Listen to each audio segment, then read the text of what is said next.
대표님, 네. 최근에 가장 많은 상담이 들어온 내용이 어떤 거가 있나요? 구독자분들 중에서 이제 저한테 상담한 내용 중에 가장 많은 게 결혼을 했는데 이 신부하고 파혼을 해야 될지 말아야 될지 하는 것하고, 그 다음에 한국에 왔는데 이 신부가 그렇게 게으르고 아무것도 안 한다, 이런 상담들이에요. 자, 첫 번째, 여기서 결혼을 하고 다 했는데 지내보니까 신부가 이제 문제가 발생한다, 이런 게 대다수가 뭐냐 하면 저거예요. 페이스북을 신랑 걸 차단하는 거. 신랑한테 안 보여주던 것. 그러면서 뭐 해킹 당했다는 둥, 뭐 별의별 소리를 다 하면서 신랑하고 트러블이 생기는 거예요. 그래서 파혼을 이걸 해야 되느니 아니면 자기는 파혼을 하고 싶다는데 이제 이런 상담들이 많아요. 그 다음에 신부가 어떤 본인한테 대하는 행동, 뭐 전화를 자주 안 받는다든지 이런 부분에서 그건 고민할 거 없어요. 실질적으로 남편한테 모든 걸 오픈 안 한다 그러면은 그거는 스톱해야 되는 거다, 이 말이죠. 페이스북을 안 보여준, 공유 안 한다, 페이스북에 아예 차단을 시키고 신랑을 못 보게 한다, 그거는 안에 뭔가 의심스럽잖아요.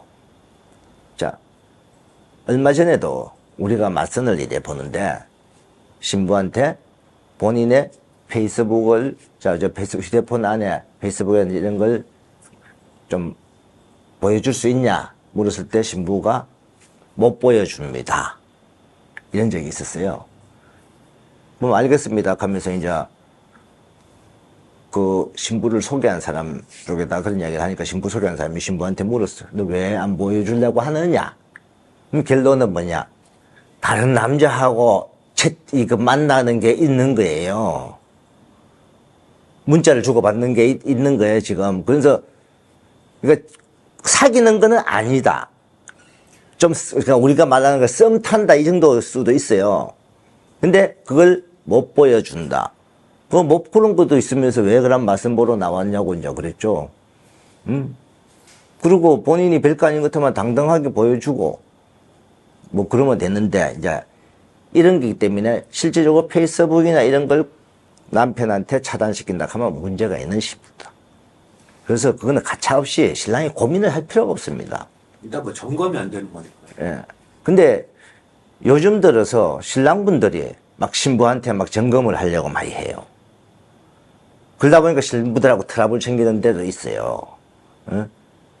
이제 이 방송에 이제 하도 이제 그런 이야기를 하고, 또 요즘은 다른 방송도 이제 보면은 뭐 휴대폰, 페이스북 점검을 해야 된다 소리를 많이 해요. 저는 페이스북을 점검만 해라는 게 아니에요. 지금 한국 사람들이 가장 잘못 알고 있는 게 하나 있어요. 베트남 모든 사람들이 다 페이스북을 다 많이 쓰는 줄 알아요. 페이스북을 많이 쓰는 것도 사실상 일부 신부들. 사진 올리고 이런 거 좋아하는 신부. 사진도 안 보고 그냥 실제로 페이스북으로 자기도 정보만 보는 신부들. 페이스북에 진짜 보면 과거나 이렇게 사진 몇 장도 안 올리는 사람도 있어요. 나는 우리 와이프는 사진 올린 거 나 지금까지 18년 동안 본 적이 없어요. 응? 그리고 우리 주위에 다른 사람들도 그래요. 뭐 우리 처남댁들 보면 1년에 한 장씩, 한 번씩 올라가더라고, 사진이. 근데 모든 사람이 다 올리는 건 아니에요. 실질적으로 페이스북에 사진을 올리는 걸 좋아하는 사람들이 따로 있고, 근데 대체적으로 페이스북, 뭐 틱톡, 요즘 뭐 인스타, 뭐 등등 있지만은 실질적으로 베트남 신부들이 가장 많이 하는 거는 잘로죠. 전화통화든 문자든 다 잘로 갖고 하지. 페이스톡 하는 사람들도 일부 있죠. 그래서 전반적인 걸 다 검사를 해야 되는데 자꾸 페이스북만 검사하고 페이스북만 조사하고 막 이러는 거 있죠.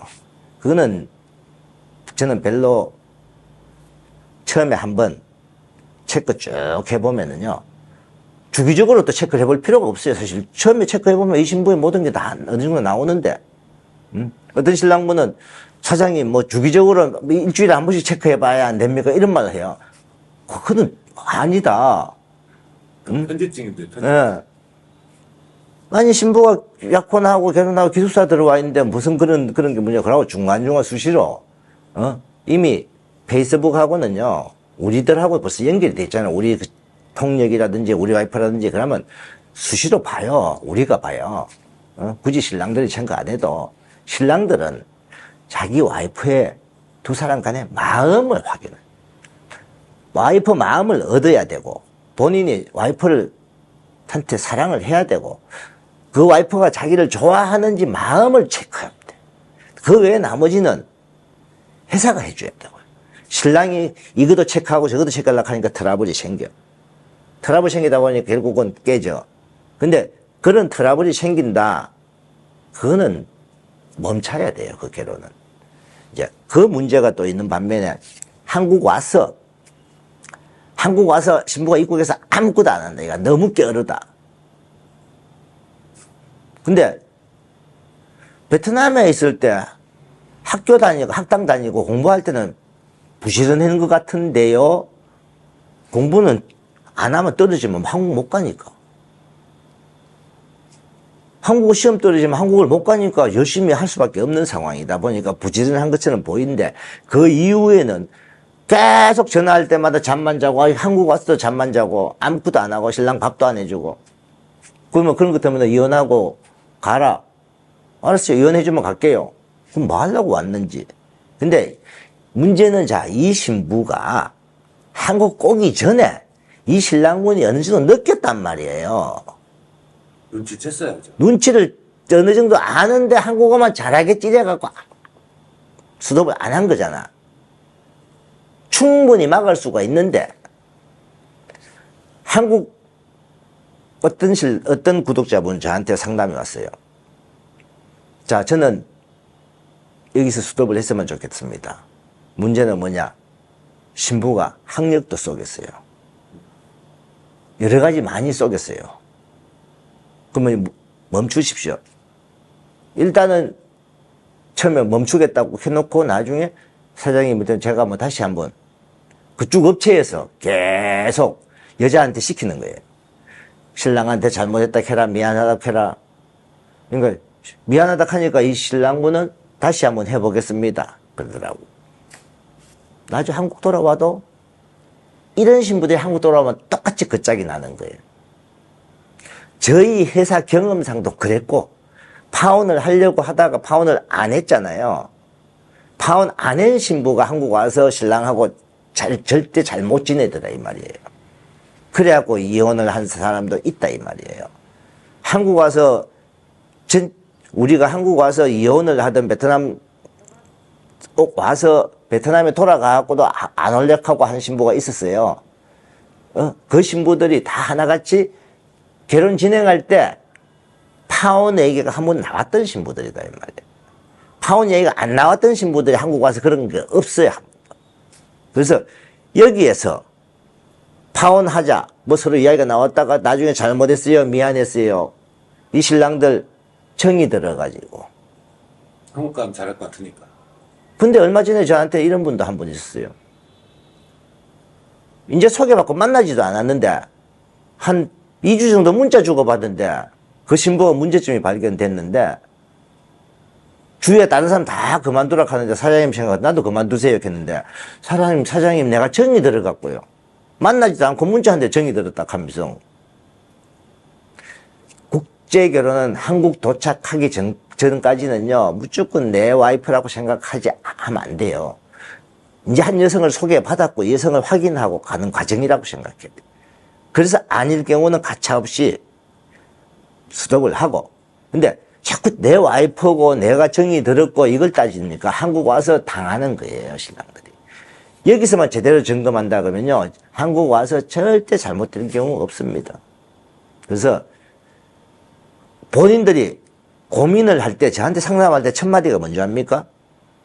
신랑분들이 저한테 사장님 방송 들어보니까 그에 대한 게 모든 게 해당이 다 됩니다 이 소리를 하는 사람들이 있어요. 그러면서도 안 멈추려고 그래. 본인 내 방송 들어보니까 이거 자기 와이프 되는데 자기 와이프는 이거 문제가 자기도 문제가 있으니까 이제 방송을 보고 했는데 보니까 문제가 있다 생각했는데 내가 상담을 해놔서 자기는 이걸 자꾸 합리화 좋은 쪽으로 생각을 하려고 하니까. 그래서 절대 내 마음 같지가 않다는 걸 반드시 알고 있어야 됩니다.